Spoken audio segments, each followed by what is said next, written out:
Republicans are hoping that a raft of new controversies concerning President Trump, the FBI and Russia probe do not distract from Tuesday's State of the Union address, an occasion that they had hoped would allow the president to highlight the nation's economic strength. It emerged on Monday that Andrew McCabe, the deputy director of the FBI who has previously incurred Trump's displeasure, would step down from his position. That announcement was swiftly followed by the leak of an alleged phone conversation between Trump and McCabe in which the president was said to have called McCabe's wife a loser. The McCabe developments come on the heels of reports last week that the president had wanted to fire special counsel Robert Mueller last June, and was only dissuaded from doing so because the White House counsel, Donald Memo, threatened to resign. Monday also saw a vote by the House Intelligence Committee authorizing the public release of a memo written by the staff of Chairman Devin Nunes, R. California. The memo is believed to make allegations of malfeasance against the Department of Justice, DOJ, and the FBI in the investigation of a Trump campaign official. Democrats have countered that the Nunes memo cherry-picks facts.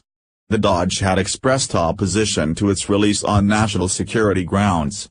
The Intelligence Committee also voted against allowing a Democratic-penned memo, which rebuts the Nunes memo, from being made public.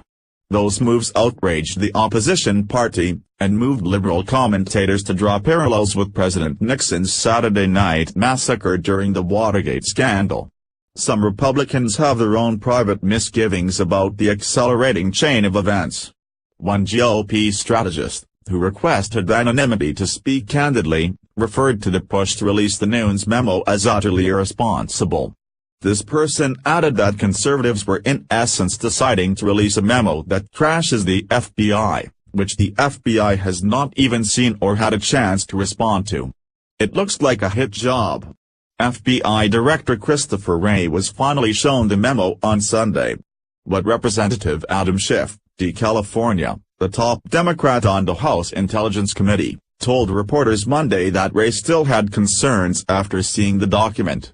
Beyond that, the broader hope among Republicans is that the president stays on message during his State of the Union address and avoids veering off into overly partisan attacks or headline-grabbing defenses of his own conduct. The importance of the event, State of the Union addresses often garner TV audiences of between 30 million and 40 million people, raises the stakes. Doug Hyde, a former communications director of the Republican National Committee, argued that matters pertaining to the FBI, the DOJ and the Russian probe could be a mild distraction, and certainly there could be bigger ramifications down the road.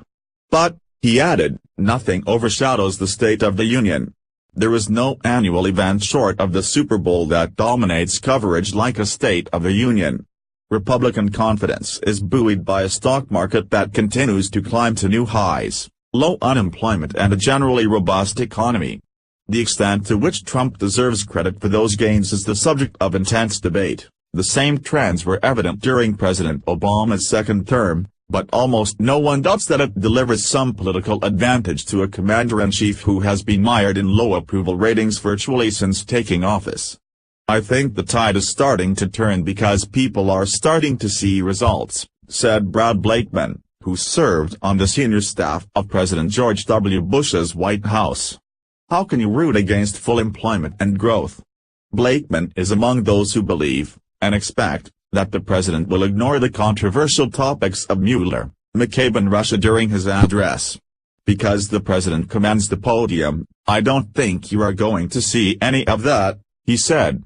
All the noise that the left would like us to dwell on is not going to happen.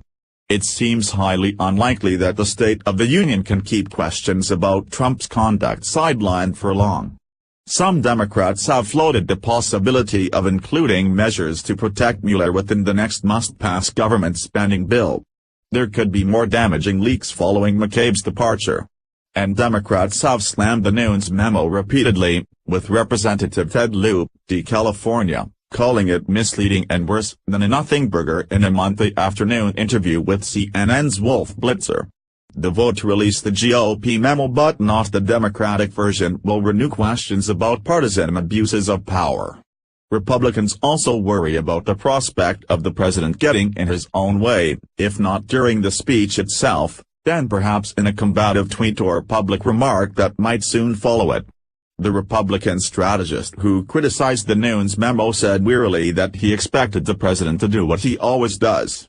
The speech will be fine and then he will send a couple of tweets that undo all the good he did. Still, more optimistic members of the president's party referenced both his recent speech at the World Economic Forum in Davos, Switzerland, and his address to a joint session of Congress last February, a State of the Union in all but name, to suggest that Trump can deliver a disciplined performance, even as other distractions cloud the horizon. The model for this speech ought to be the one a year ago, said GOP pollster Whit Ayers.